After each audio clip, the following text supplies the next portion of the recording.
Well, good morning, everybody. Thanks for joining us for another Straight Talk.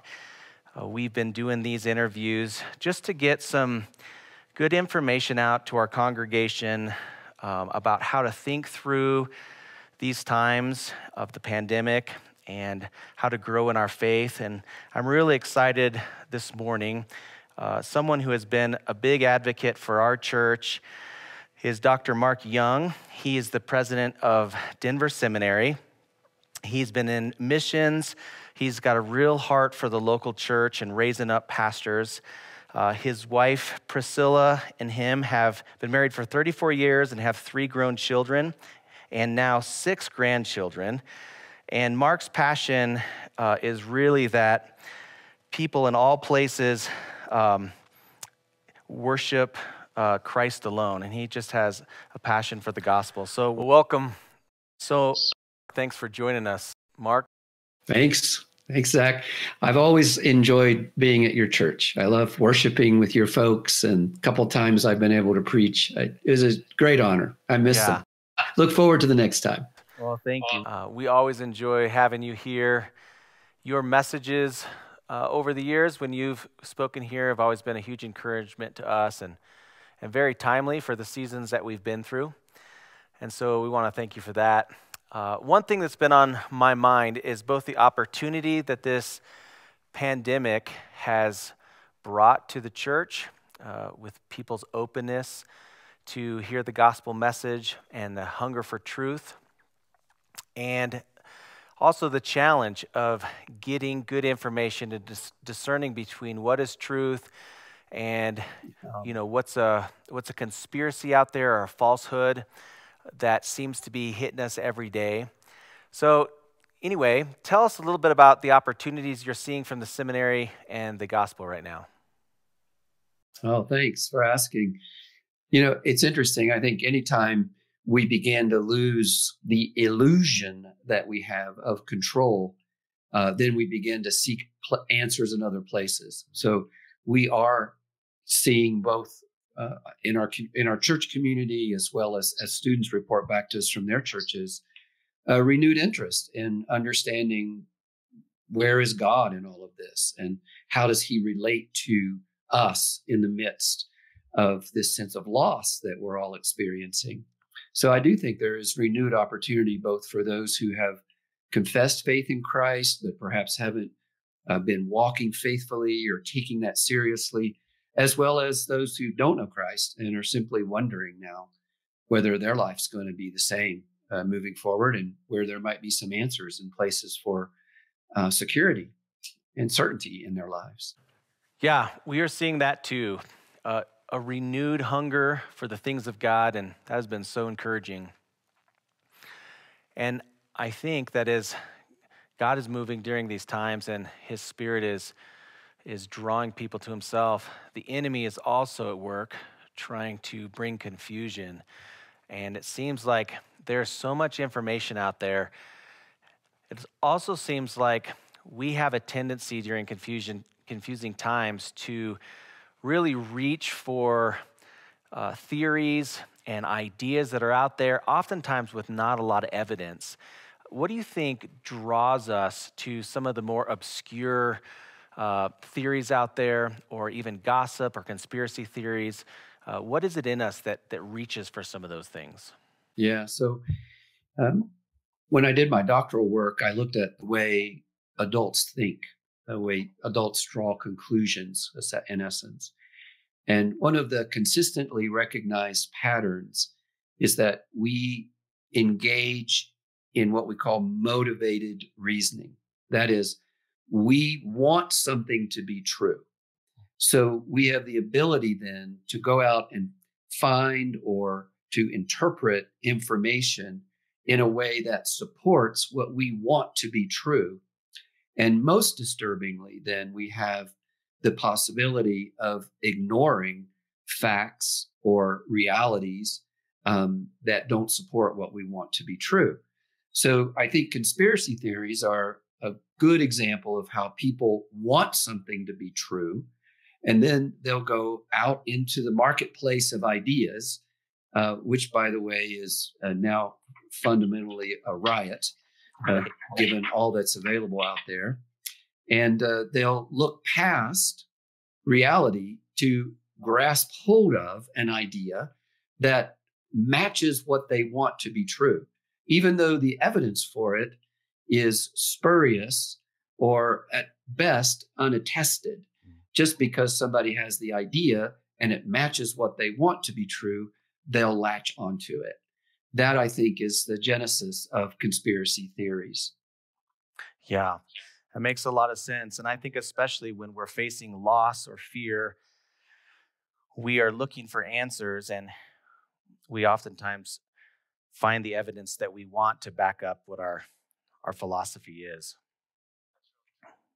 I think it's really important for the Christian community to recognize that throughout the New Testament, there is clear teaching that embracing gossip, or what the Apostle Paul tells Timothy as myths, ideas without validity or without attesting evidence, is not consistent with what God has called us to be as a people.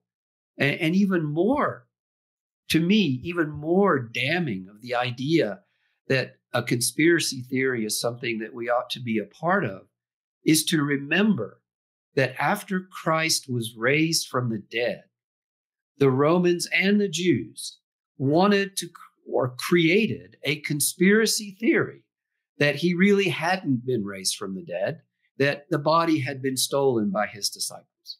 So at the very foundations of our faith is a conspiracy theory that was propagated by those who couldn't believe the resurrection would be true, could be true, didn't want it to be true. And so we, as the early church, were victimized by a conspiracy theory. And then later, the early church throughout the Roman Empire faced similar types of conspiracy theories.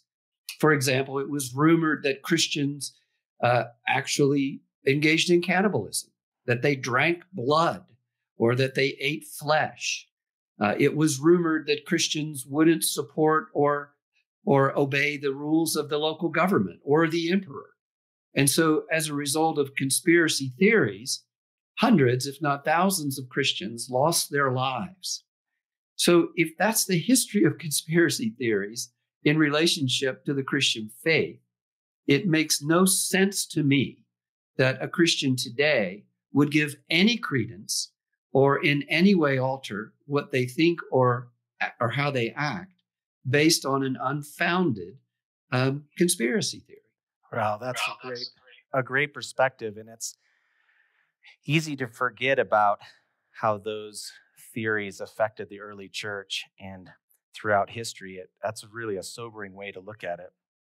How do you think that we can stay objective and healthy as truth seekers during seasons like this? Well, certainly we want to look at two different ways of forming opinions. One is, are those opinions or those views that we have grounded in evidence?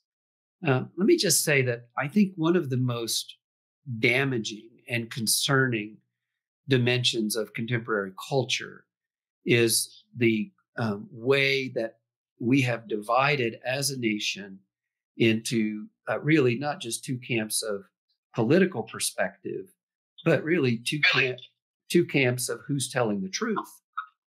And this, I think, is even more problematic.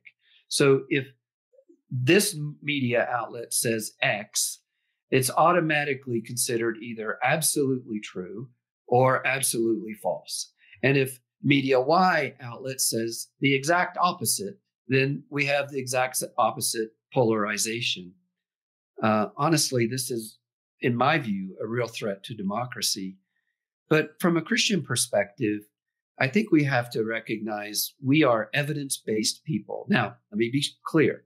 Faith is the certainty of things unseen, the things that we don't yet know. It's a certain certainty that what God has promised will come true. But on the other hand, we are people whom God has gifted with the ability to discern what is true and what is false. So to discern what is true and what is false means that we need to take opposing points of view, hold them in tension with one another, and then discern to what degree is each one true or false. Now, notice what I said, to what degree? Because in most of the information that we consume today, there is some of it that is true and some of it that is false. And so more often than not, what I do personally, if I hear two different perspectives on something that happened or two different opinions about what we're facing, I just assume that somehow the truth, the reality, lies in between those two extreme views, that there's something true on each side of the equation, as long as it's not just gossip or a myth, as long as there's evidence to back it up. So I think as a believing community, discernment based on what the Spirit has given, the Spirit's presence in our life, is the key issue. So evidence and discernment, those are the two things that I think we are asked to utilize. Yeah, that's really good. And I think along with that, a multitude of counsel, that if we're only getting our information from one source that tends to have a bias, we're probably only getting one side of that issue.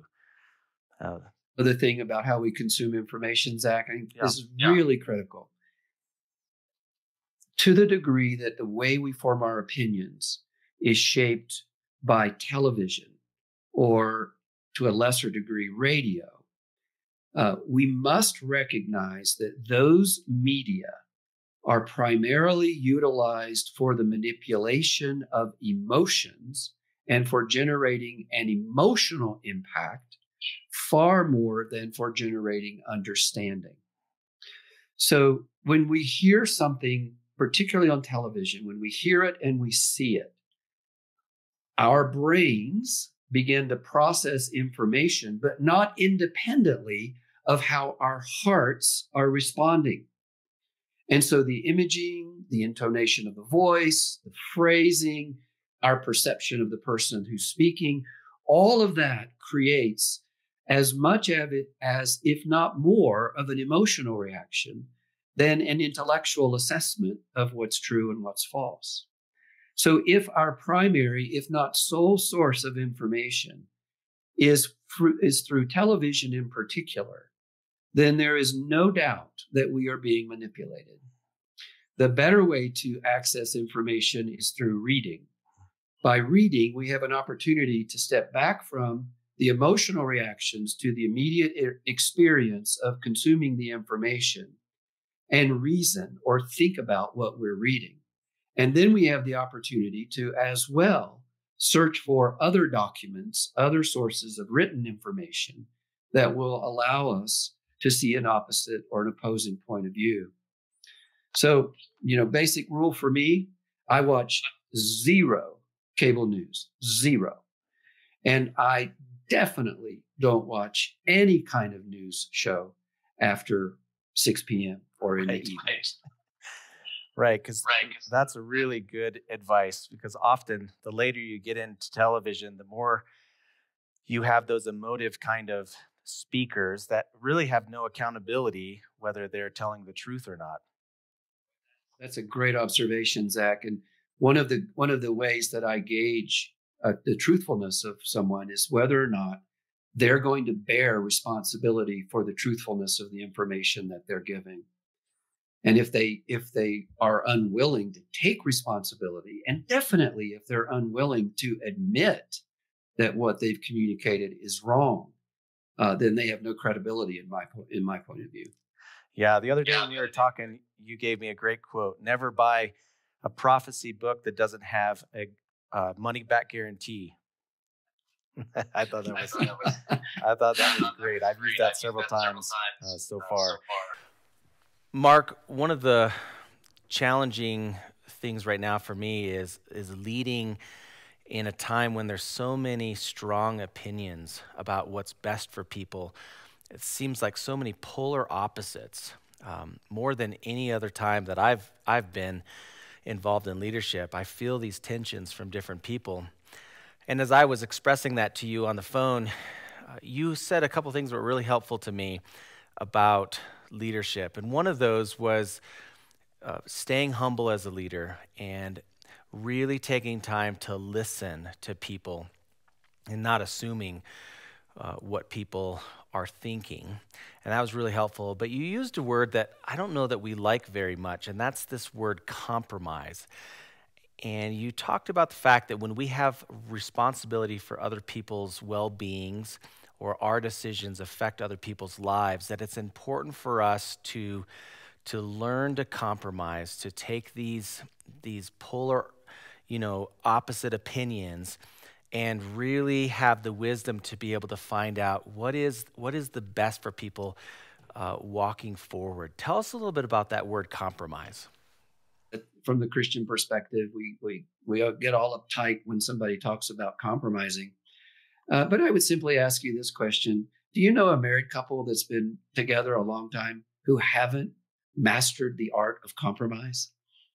In order to sustain relationships and seek the good of the whole, almost all of our decision-making involves certainly setting forth a course of agenda, but also recognizing the wisdom of others who are also a part of the organization or the family that we're leading.